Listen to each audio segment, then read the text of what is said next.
मोहम्मद अमीन जी, इतनी लंबी चौड़ी प्रेस कॉन्फ्रेंस हो गई है, लेकिन कांग्रेस पार्टी से प्रियंका गुप्ता जी की बातें आपने सुन ली हैं। लगता नहीं विपक्ष इस पर मानेगा और उसका हमला चुनाव आयोग पर जारी रहेगा।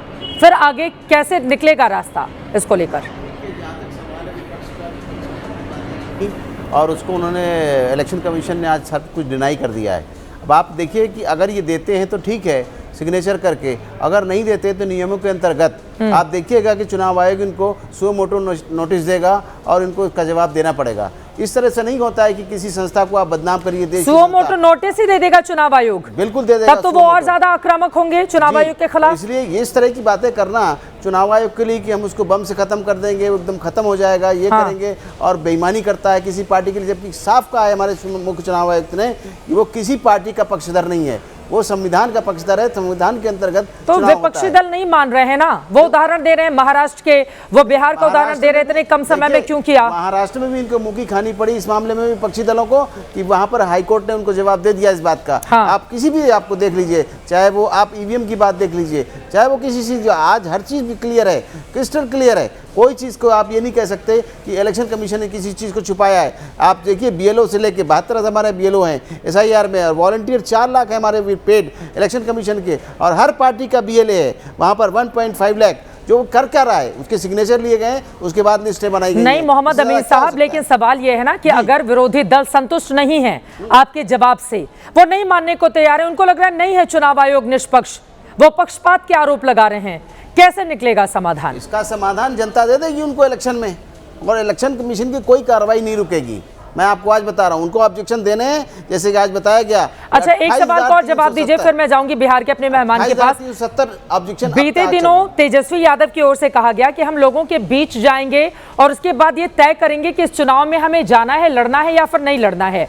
अगर विरोधी दलों ने ये तय कर लिया कि हम नहीं जाएंगे चुनाव लड़ने के लिए क्योंकि बेईमानी हो रही है, तो फिर क्या चुनाव रद्द कर दिया जाएगा? क्या उनको भरोसे में लिया जाएगा या यथावत अपने निर्धारित समय से चुनाव अक्टूबर नवंबर में कराए जाएंगे? इसके बारे में बताना चाहूंगा कि इससे पहले भी कई बार हुआ है कि पार्टियों ने नहीं लिया है उसमें पार्टिसिपेशन। हाँ, आप कश्मीर का चुनाव देख लीजिए। हाँ। कश्मीर में भी नहीं किया, लेकिन चुनाव आयोग चुनाव कराएगा, हर परिस्थिति में कराएगा और वहां पर चुनाव होगा। विरोधी दल चुनाव में हिस्सा ले या फिर नहीं ले तब भी? हाँ, ले या न ले उससे कोई दिक्कत नहीं, क्योंकि वहाँ पर इंडिपेंडेंट होंगे, छोटी पार्टियां होंगी। अगर बड़ी पार्टियां नहीं आती तो कोई दिक्कत नहीं है, इलेक्शन कमीशन चुनाव कराएगा हर परिस्थिति में। आपके सामने पंजाब है, आपके सामने कश्मीर है, आपके सामने ऐसी स्टेट है जहाँ पे टेररिज्म अंत पे था, लेकिन वहाँ पर चुनाव हुए। नहीं लिया लोगों ने, हुर्रियत के लोगों ने न ले, और लोगों ने नहीं लिया न ले, लेकिन जितने होंगे कैंडिडेट उसी में चुनाव होगा। ठीक है प्रियंका जी, मैं आपके पास आ रही हूँ। नवल शर्मा जी जेडीयू से हमारे साथ मौजूद हैं।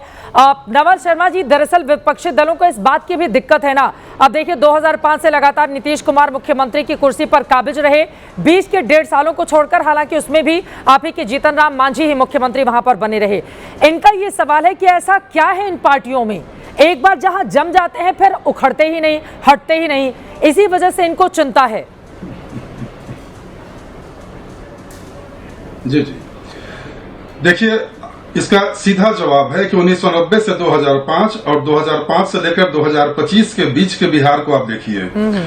2005 के पहले का बिहार चुनावी लूट, चुनावी धांधली, गोलियों की तड़तड़ाहट, बोगस वोटिंग, फर्जी वोटिंग और बूथ कैप्चरिंग के लिए पूरे देश में जाना जाता था। पूरा विकास देश में गतिहीनता का पर्याय था और पूरा बिहार, और उसी बिहार को नीतीश कुमार जी ने अपने विजनरी अप्रोच से, अपनी दूरदर्शिता से पूरे बिहार में विभिन्न क्षेत्रों में विकास की जो गंगा बहाई है, वह नए नए कीर्तिमान कायम कर रहा है। तो भाई सीधा सा फार्मूला है कि आप जनता की सेवा करेंगे, जनता का प्यार आपको मिलेगा। एक दूसरी बात है कि आज इलेक्शन, बस मुझे 2 मिनट का समय दीजिए, मैं पूरे मामले का पटक्षेप कर दूंगा। हमारे साथ उनके पास आना है और जेडी से भी प्रवक्ता जुड़ेंगे, उनके पास आना है, आप अपनी बात जल्दी से पूरी कर लें। राहुल गांधी ये भी बोल रहे हैं संविधान बचाने की लड़ाई है, हम वोट की चोरी नहीं होने देंगे, कुछ भी कर लें आप लोग मिलजुल कर। नहीं, ये संविधान बचाने की लड़ाई नहीं है, ये अपने परिवार की राजनीति को बचाने की लड़ाई है। इसका जनता से कोई सरोकार नहीं है। अगर जनता से सरोकार होता तो अभी तक राहुल गांधी जी या तेजस्वी यादव जी के किसी आचरण से यह नहीं दिखाई दिया कि इनको वोटरों की चिंता है। आज तक अभी चुनाव आयोग के साथ मिल बैठकर यह बात किए। चुनाव आयोग ने जब 30 एमपी के साथ इनको बैठकर बात करने का न्योता भेजा तो यह 300 एमपी की बाराती लेकर पहुंच गए। तो इनकी मंशा तो चुनाव आयोग से बात करने की थी नहीं।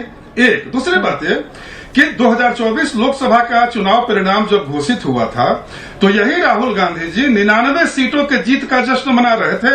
चित्रा जी, आप भूली नहीं हो। बिल्कुल बिल्कुल, ये काफी उत्साहित थे 99 सीट पाने पर। और राहुल गांधी जी का बयान आया था कि बढ़े हुए सीटों की संख्या से हम काफी उत्साहित हैं। तो उस समय वोट चोरी आपको याद नहीं आ रही थी? अरे ये शुद्ध रूप से पॉलिटिकल एजेंडा चला रहे हैं। ठीक है। तेजस्वी यादव जी और राहुल गांधी जी दोनों जनता के द्वारा ठुकराए गए नेता हैं और इनको चाहिए था बिहार में विकास के मुद्दे पर डिस्कोर्स करना, तो बिहार में विकास के मुद्दे पर ये कोई बातचीत नहीं करेंगे। एक झूठे नैरेटिव को लेकर बाजार में चले गए हैं जिसकी आज चुनाव आयोग ने दोबारा हवा निकाल दी। दूसरी महत्वपूर्ण बात, बस चित्रा जी मैं एक लाइन और बोलूंगा कि सुप्रीम कोर्ट का यह ऑब्जर्वेशन कि एसआईआर के जरिए बिहार को बदनाम करने की साजिश हो रही है, यह सीधे सीधे विपक्ष के मुंह पर कालिख पोतने जैसा है। आखिर सुप्रीम कोर्ट को बिहार के आइडेंटिटी की परवाह है, लेकिन आप लोग तो बिहार को बदनाम करने पर तुले हैं।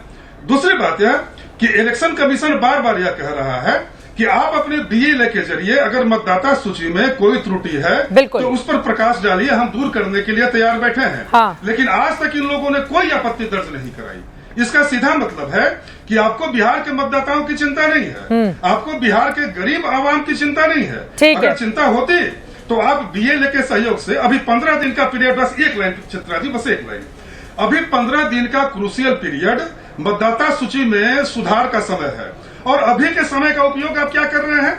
आप चुनावी रैली निकाल रहे हैं। ये देखिए ये कितने वोटर फ्रेंडली लोग हैं। जो ऊर्जा इनको लगानी चाहिए थी मतदाताओं के साथ, वो ऊर्जा लगा रहे हैं। ठीक है।